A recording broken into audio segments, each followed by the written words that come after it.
This video is sponsored by muc-off, and right now you can enjoy a 20% discount off their entire range by using a special code at their website linked down below. Hi, I'm Jim from jimthebikeguy.com, and I'm going to talk about how to wash your bike in the time it takes to make and drink a cup of tea. Now, the principles that I always apply, and there is no one right way to clean a bike, but this is the way I do it. The principles I like to stick to are low pressure, so no high pressure jets at all. There's no substitute for a good set of brushes and using your hands to really clean that bike properly. And then the final one I want you to remember is let it dry properly before you put it away. Okay, let's carry on. So before we get started, it really would benefit you to invest in some bike-specific cleaning products. I wouldn't advise you to go looking around under the sink, hunting around the kitchen cupboards for something you can find, because the fact of the matter is things like Fairy Liquid or car cleaner, those are designed for cleaning things like dishes or cars, whereas this kind of stuff that we've got here has been designed by people within the bike industry for cleaning bikes with all of their delicate components, drivetrains, brake pads, things like that. So do treat yourself to some good stuff. Probably the most important part is a bunch of different shaped brushes. Brushes for going this way, brushes for going that way, lots and lots and lots of corners on bikes. So bikes are an awkward shape to clean. So a good handful of different shaped brushes is absolutely invaluable. We've also got a bike-specific jet washer here from muc-off. It's quite a nice thing because it has a low pressure setting. This is really important. Do not pressure wash your bike at close quarters unless you want a hefty bill for new bearings, bottom brackets and free hubs. It's really important that if you're going to use something like this, you must use it on a low pressure setting.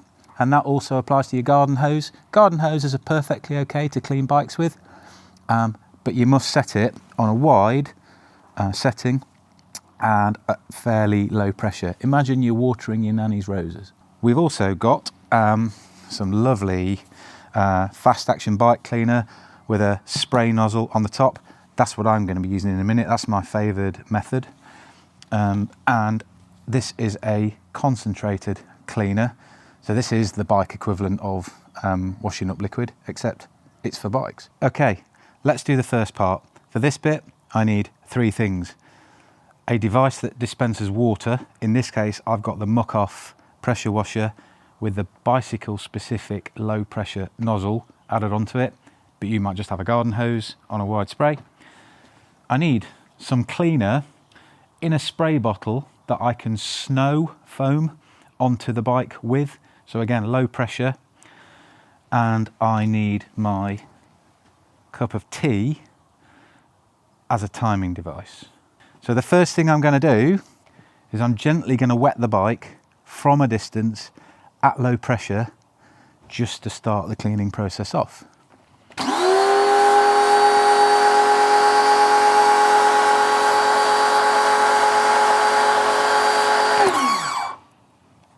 That was quick. And then getting my spray bottle, what I'm going to do is I'm just going to snow gently cleaner all over the bike like this, top to bottom. And you can see that because this comes out in these lovely proportions, look how it sticks. And the fact that it's staying on and running slowly down the bike, that's what I want. Because I don't want to do the hard work, I want this to do the hard work for me. And the reason I like these spray bottles as a technique is this doesn't inject any of that into any of the bearings where I don't want it getting. But what it does do is it creates enough coverage and pre-mixes it for me as well, that it does this lovely sticky snow foam. So let's just work our way through under the down tube, classic area where stuff lurks, especially under the bottom bracket where your cable guides are. Don't be afraid of giving that a good old wash. Work my way to the back of the bike. Get some in your brake calipers. Rim brake calipers, this is particularly good for the rear rim brake caliper on most road bikes is a real black spot for storing dirt, and then those calipers like to seize up. So this cleaning method's brilliant for that. So working my way in, get a little bit in my cassette, get it in my jockey wheels, work my way around like that. A little bit underneath the saddle rails because dirt likes to lurk just there. Then the last part, pick the bike up, flip it round, and then do the other side. Because the classic mistake is you do one side, you think you've caught the dirt on the other side, you really haven't. So again, working my way across. The good thing about this is it means you can hit the back of your chain rings, which are another area where dirt likes to lurk, as is the back of your cassette and the inside of your chain stays. Working my way down, good old spray. And as you can see, I'm not really having to work very hard at the minute, and I've barely used any of this bottle, and you can buy this in fairly big tubs from muc-off. The next and most important part is I'm going to use my timing device, and I'm just going to leave that to do its job.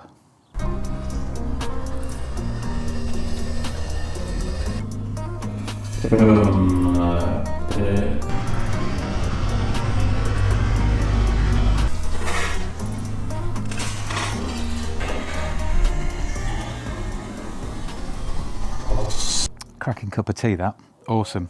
Actually had it with a biscuit as well, which is very traditionally English, and that's the way to do it. So while I've been enjoying myself with said tea and biscuit, this bike has been kind of cleaning itself.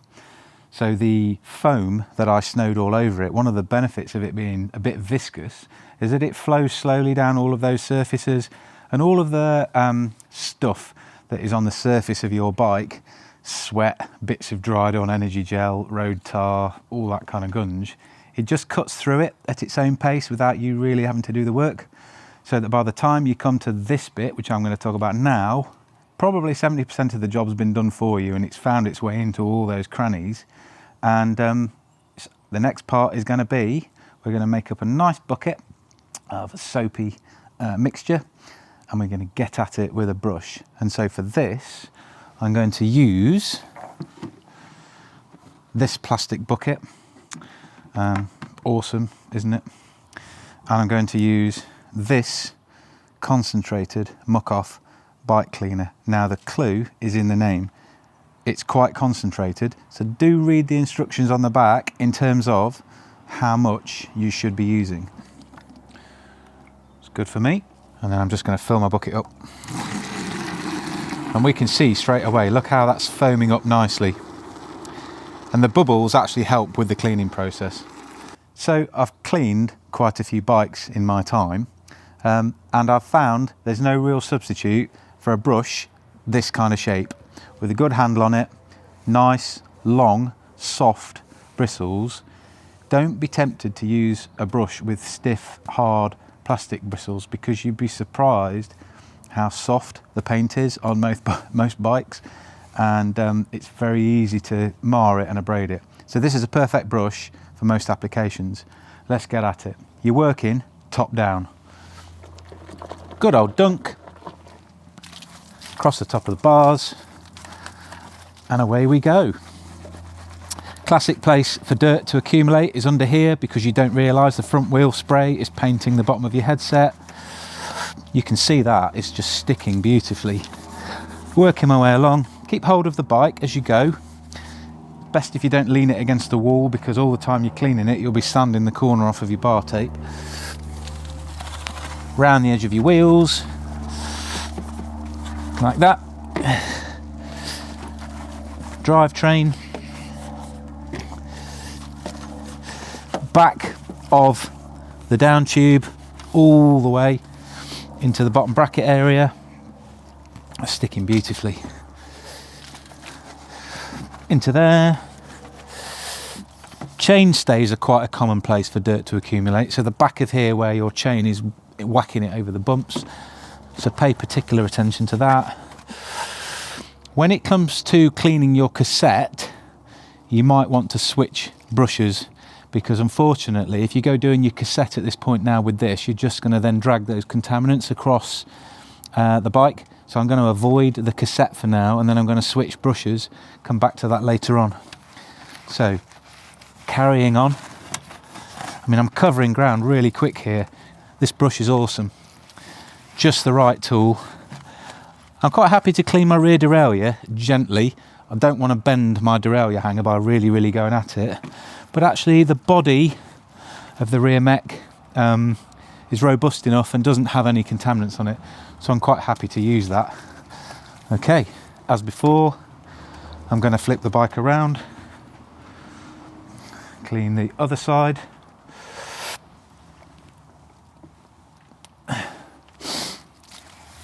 Back around the wheel again. And in reality, this lovely foamy bucket that I've made up is doing a lot of the work for me, because as you can see, it's sticking as I'm cleaning it. So it's kind of running gently down the bike, all the way around the wheels. Give your tyres a bit of a scrub as well while you're at it, because if you've got bits of flint and thorns on the surface of the tyre which haven't yet found their way in, by cleaning them off at this point, you're not going to have that puncture that you were going to get otherwise. Okay, now that is a decent clean. I haven't scratched my bike, I haven't injected any water into any of my bearings. I've been fairly non-invasive, I suppose would be the term that I would use. So the last part I'm going to do now is I'm going to rinse all of this soap off of the bike, and the only part to sort of do after that is to make sure, this is so important, is to make sure that once you've done this next part, that bike is left to dry in fresh air, or if you can't leave it outside for whatever reason, gets to dry in a nice warm area. The absolute cardinal sin is to clean your bike or come back from a wet ride and put the bike straight in the shed. The damage that you can incur by putting a wet bike away in a damp shed or garage is massive. So do think very hard about giving your bike that time to dry.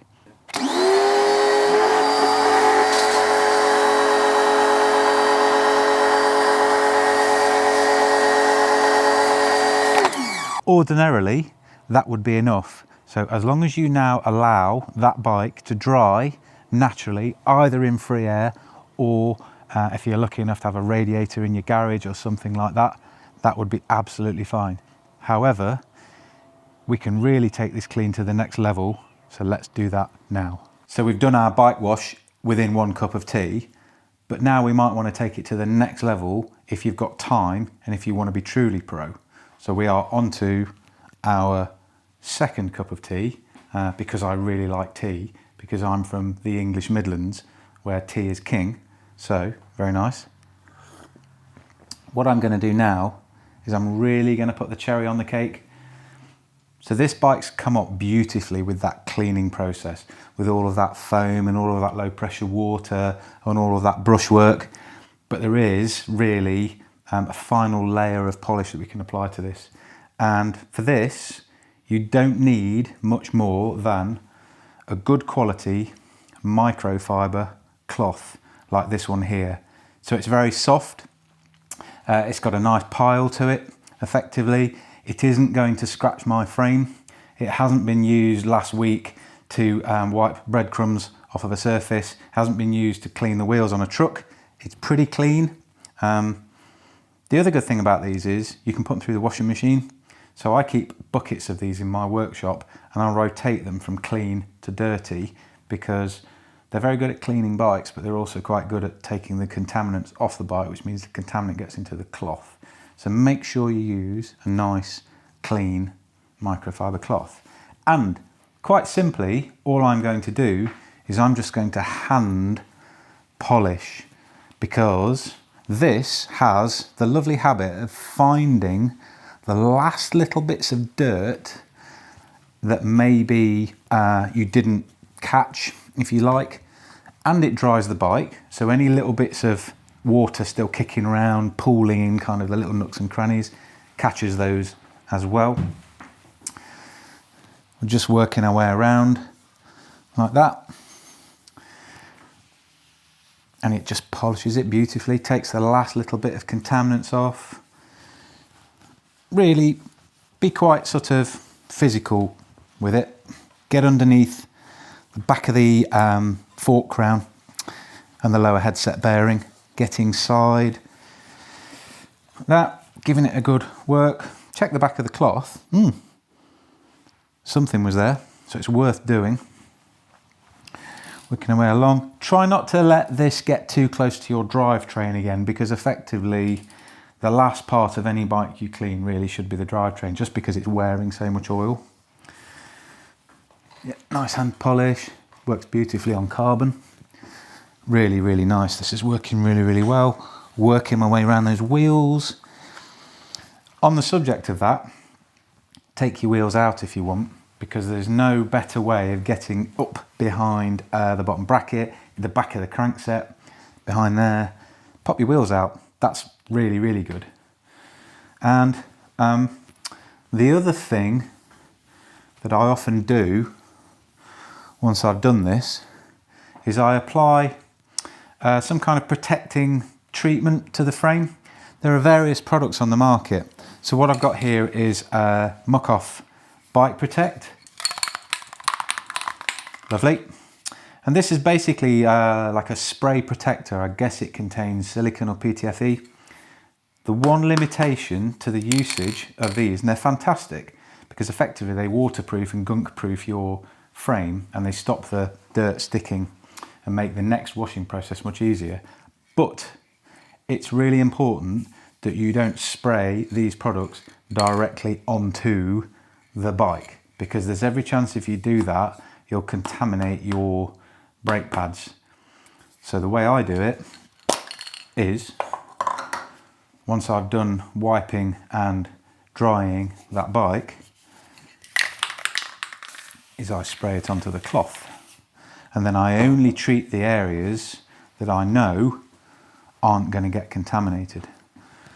So I'm just working it onto the frame. That's beautiful. That shine is neck level, but I am nowhere near my brake pads or my rotors. So I'm just working my way down, being really careful where I put it and where I don't put it. So just doing that, and you can see it's just glossing things up without looking sort of tacky. And I'm going to finish then by either getting myself another cloth or reversing this one onto the back face where I haven't got that product, and then just taking off the excess. So just muting it back a little bit is really important, otherwise your bike kind of looks a little bit overdone, and you really want it to just look sort of factory fresh without looking like it's riding around wearing a whole load of weird products on it. Really nice, beautifully. I mean, you can do this for as long as you want. You can just keep going. There's no harm, as long as you don't, like I say, as long as you don't contaminate your pads or your rotors or your braking surfaces if it's a rim braked bike.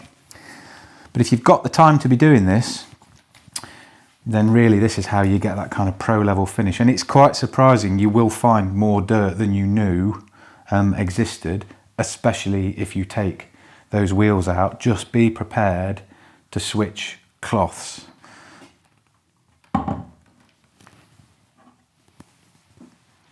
Okay, that's one clean bike. I'm really happy with it. I've popped it on the wall just for the last little bits of drying out. But hopefully this video has been useful. So the principles are low pressure, lots of elbow grease, use that snow foam way of approaching things that I talked about. Let the cleaner do the work for you. Bit of elbow grease, and then the most important part, remember to let the bike dry properly, either in the fresh air or in a garage or in a heated area like this before you put it away. Don't put it away wet. I'm going to finish my cup of tea and I'm going to let you go in a minute.